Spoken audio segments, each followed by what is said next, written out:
Hi, my name is Ember Stevens, and I'm going to be talking about how to impress a librarian, or more specifically, Boolean operators. Now, what's a Boolean operator, you may ask? Well, among other things, it is a short word or phrase, such as and, or, not, or parentheses, that helps make your online searches more precise, among other things. They can be used in search engines like Google, or they can be used in databases, such as library databases. Now, what's a library database, you ask? Well, it's a digital aggregation of magazine and newspaper articles that are made searchable. Libraries subscribe to these databases so that you can have access to articles without actually paying for subscriptions. All right, so let's say you're going to search for the awesome band Queen. So you go to Google or you go to your database and you put in Queen. Well, you've probably experienced this.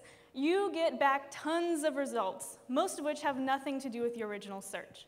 So you hear about Queen Elizabeth, or Queen Mary, or queen-size beds, or Queen of Scots, and so forth. Well, what can you do? You can use the Boolean operator and. You can put in Queen and music. And this will only bring up results that have both Queen and music on the page. So you're not going to hear anything about Queen Elizabeth. You're not going to hear anything about ocarinas.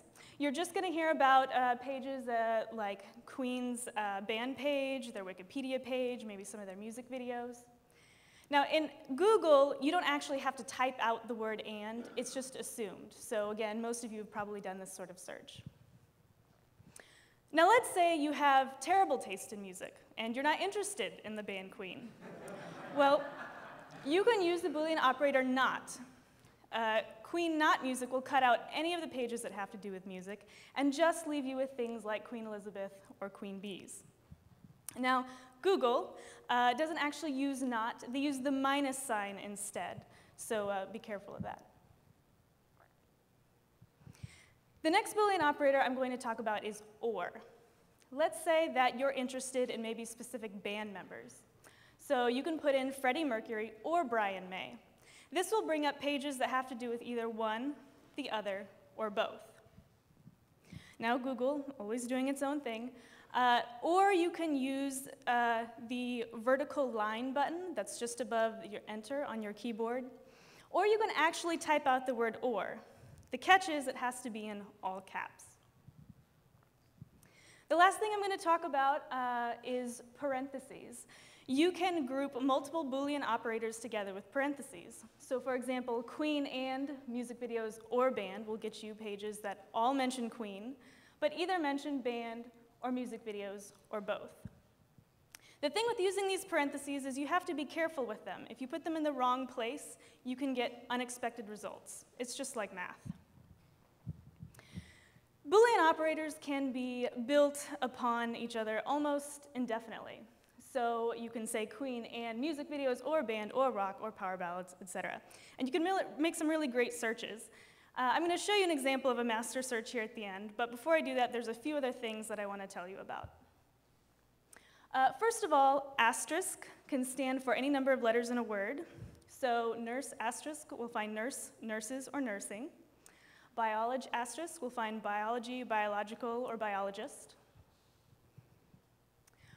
Quotation marks will keep two words or more words together, so it searches for those words as a phrase rather than individually on the page. And just in Google, this doesn't usually work in library databases, the tilde will find close synonyms. So for example, if you search tilde expensive cars, you'll find expensive cars or luxury cars. So let's bring it all together. Let's say that you're interested in guitarists and bassists that played in prog rock or glam rock bands in the 70s and 80s. So glam rock and prog rock have parentheses around them to keep them together. Prog and a star finds progressive or just prog. 197 in the star will find any year in the 70s, same with the 80s. Now, if you're getting way too many hits that have to do with Pink Floyd, the best solution, of course, you put in not Pink Floyd in quotation marks, and that'll get you the results that you're really looking for. So if you have any questions or comments, you can contact me at emberstevens.net or ember.stevens@pdx.edu. Thank you very much.